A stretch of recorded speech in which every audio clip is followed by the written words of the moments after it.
TK, PK 지역 국민의힘 선거 전략에 대해 들었는데 너무 충격적이었습니다. 처음엔 귀를 의심했죠. 이 이야기를 한 사람이 PK 출신, 그리고 얼마 전까지 국민의힘 소속이었던 김상욱 의원이었기 때문입니다. 당 안에 있었던 사람, 선거를 직접 치러본 사람의 말이었죠. 그래서 가볍게 넘길 수가 없었습니다. 이 얘기를 들으시면 선거 조직에 들어가 본 적 없는 대부분의 시민들은 아마 저와 같은 반응을 보일 거라 예상합니다. 이게 진짜라고? 설마 이렇게까지 노골적일까? 듣다 보니 무섭다는 생각이 들었습니다. 만약 이 말이 사실이라면 우리는 선거를 하고 있는 게 아니라 이미 관리당하고 있을지 모른다는 생각까지 들었습니다. 그래서 오늘 그 무서운 이야기, TK, PK에서 선거가 어떻게 굴러가고 있는지 차분하게 짚어보겠습니다. 자, 김상욱 의원의 말은 단순했습니다. 국민의힘 선거 전략은 두 가지다. 첫째, 조직을 만든다. 둘째, 마타도어를 돌린다. 이렇게 두 가지입니다. 첫 번째, 조직 이야기입니다. 김상욱 의원 말에 따르면 공직자들이 국민을 위해 봉사하고 행정을 고민하기보다 조직 관리, 즉 선거를 위한 조직 만들기에 에너지를 쏟는다고 합니다. 주민자치회도 자기 사람으로 채우고, 새마을회도 자기 사람으로 채우고, 바르게 살기도 자기 사람으로 채우고. 그런데 방금 언급됐던 조직들 들어보신 적 있습니까? 저는 처음 들었기 때문에 찾아봤습니다. 모두 존재했고, 예를 들어 바르게 살기 운동 중앙협의회라는 곳은 정부 지원금을 받는 관변단체이고 회원수는 약 80만 명에 육박한다고 합니다. 그럼 문제는 뭐냐?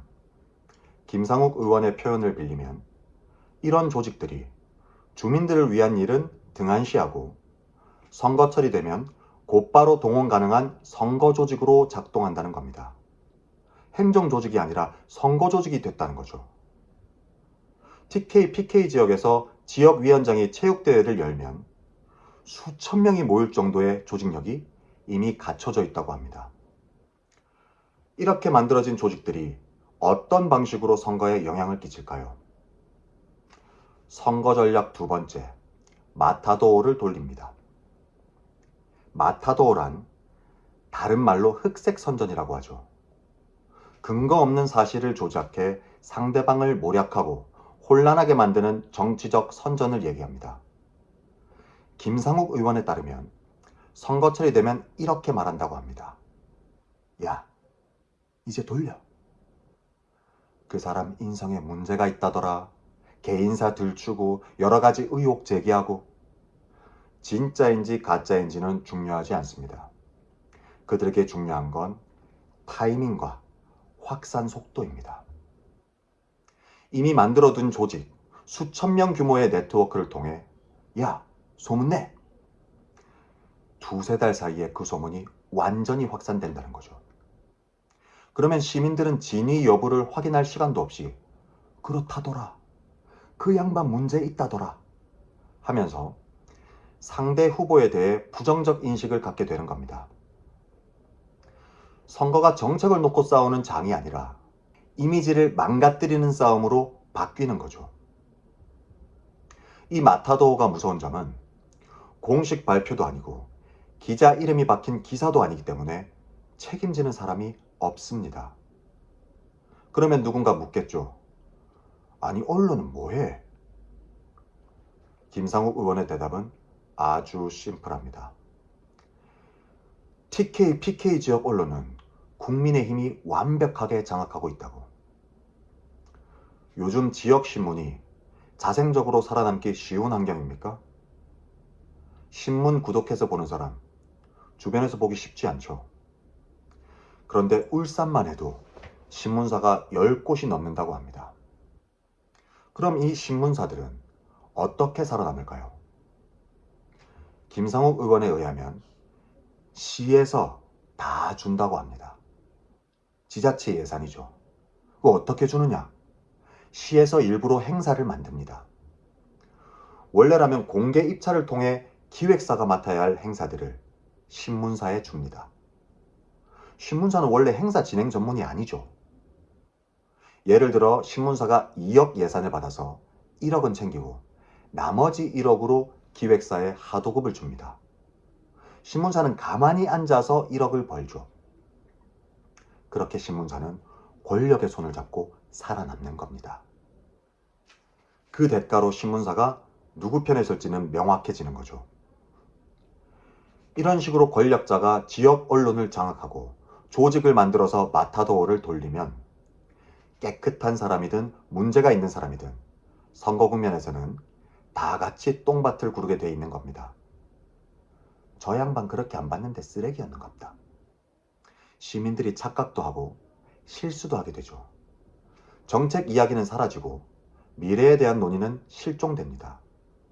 고정 지지층은 이미 관리됐고 나머지 시민들은 이렇게 생각하게 되죠. 정치는 원래 더러운 거야. 과거 국민의힘 전신 새누리당 김무성 전 대표의 말 기억하십니까? 우리 선거 전략은 투표를 포기시키는 것이다. 김상욱 의원의 증언과 놀라울 정도로 겹칩니다. 해당 방송 진행자가 김상욱 의원에게 물었습니다. 지방 토호들은 윤이랑 절연하고 선거를 치를 생각이 있냐? 김상욱 의원이 말합니다. 그들은 관심이 없다. 아까 말했듯이 철저한 조직력 강화와 마타도어를 어떻게 돌릴까만 생각한다. 이번 지방선거에 나의 조직들이 구의원, 군의원, 시의원, 구청장 다 당선돼서 나의 조직이 단단해지면 다음 총선은 그냥 간다고 생각한다. 윤 어게인이든지 나란 일이든지 별 관심이 없다고 합니다. 김상욱 의원의 말이 사실일까요? 조직과 마타도어로 선거를 치른다는 이야기, 과장일까요? 저는 한 장면이 떠올랐습니다. 바로 윤석열과 이재명이 피 튀기듯 싸웠던 20대 대통령 선거입니다. 그 선거를 관통했던 키워드, 뭐였습니까? 대장동이었습니다. 당시 여론은 이렇게 흘렀습니다. 성남시장 출신이니까 몸통이다. 대장동 배후다. 대장동 진짜 설계자다. 이 말들은 존재하지 않는 증거보다 훨씬 빠르게 퍼졌습니다. 수백 번의 압수수색, 수년의 수사 끝에 결정적인 물증은 나오지 않았습니다. 드러난 건 증언뿐이었죠. 그마저도 시간이 갈수록 바뀌었습니다. 당시 핵심 증인이었던 남욱 변호사가 검찰로부터 배를 가르겠다, 이런 협박을 당해서 허위 진술을 했었다며 증언을 번복했죠. 반면 윤석열 부친의 집을 화천대유 실소유주 김만배의 누나가 매입한 사실은 명확히 존재했습니다. 그럼에도 불구하고 윤석열은 결국 대통령이 됐습니다. 부인과 장모를 둘러싼 수많은 거짓 해명과 논란 속에서도 말이죠. 그래서 저는 묻습니다.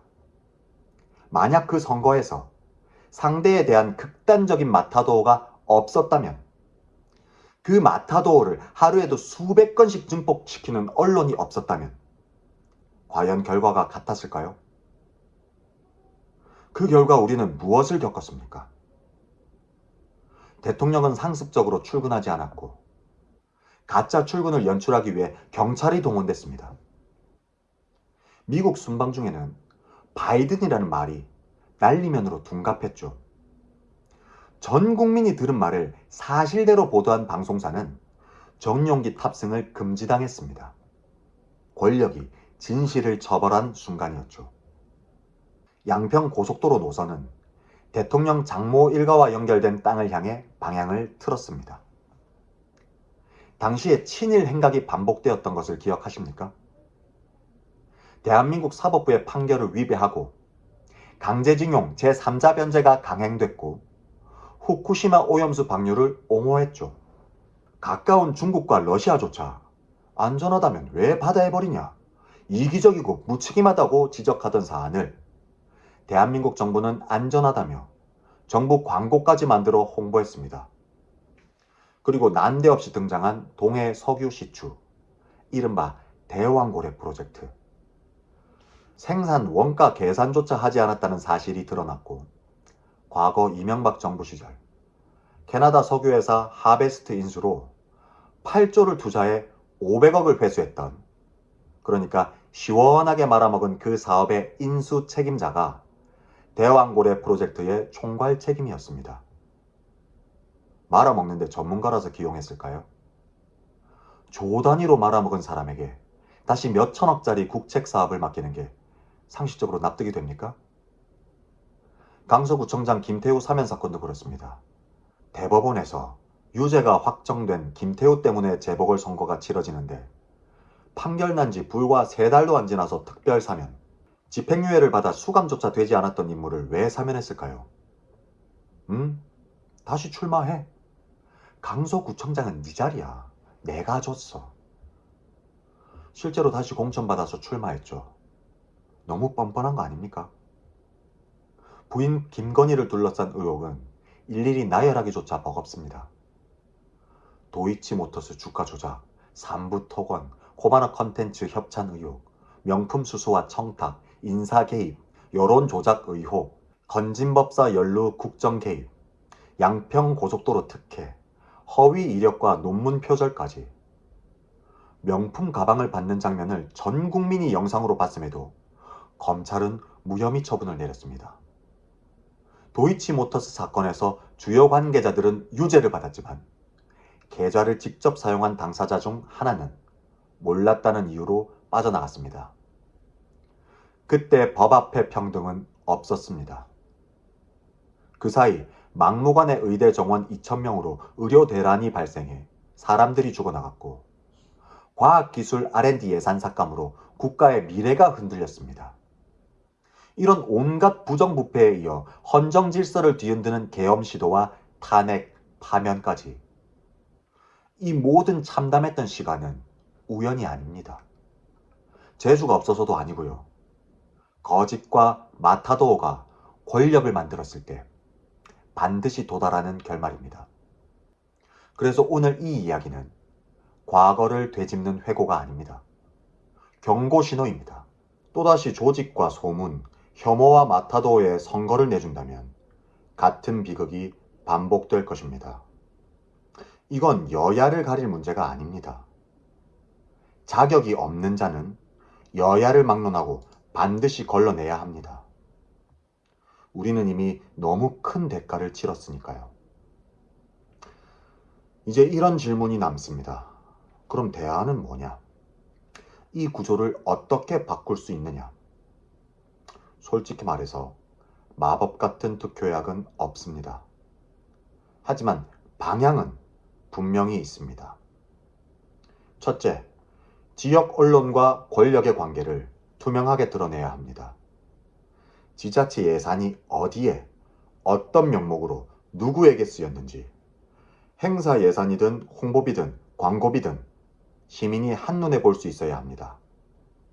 언론이 권력을 감시하지 못한다면 최소한 시민은 언론과 지자체를 감시할 수 있어야 합니다.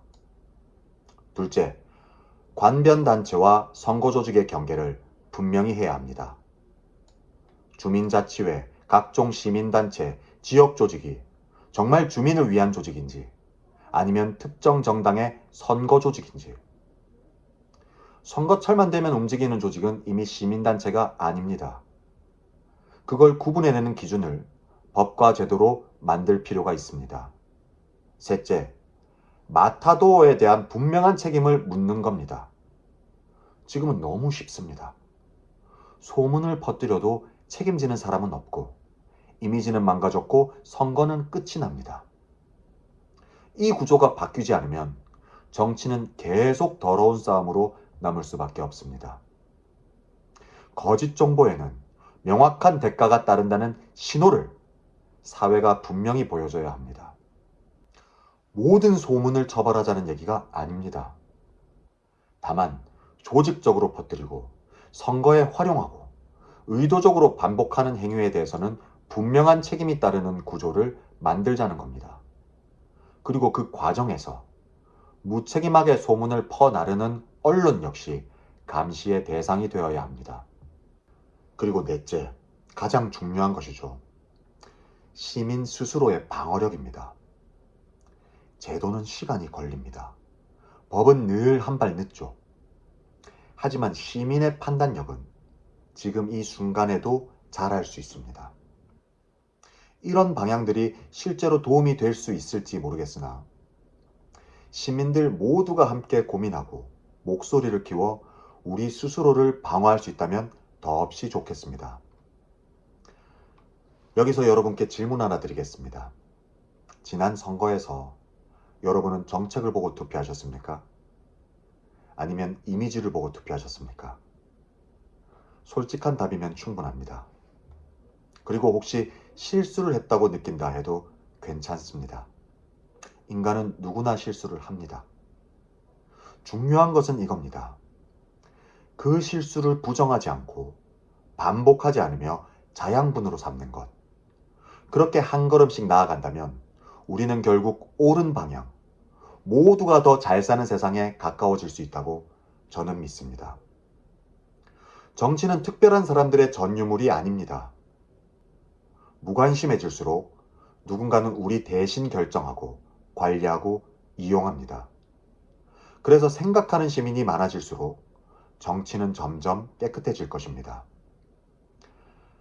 다가오는 지방선거는 그냥 찍는 선거가 아니라 국민의 저력을 확인하는 선거여야 합니다. 오늘 이 영상이 그 출발점이 되었으면 합니다. 박건영이었습니다.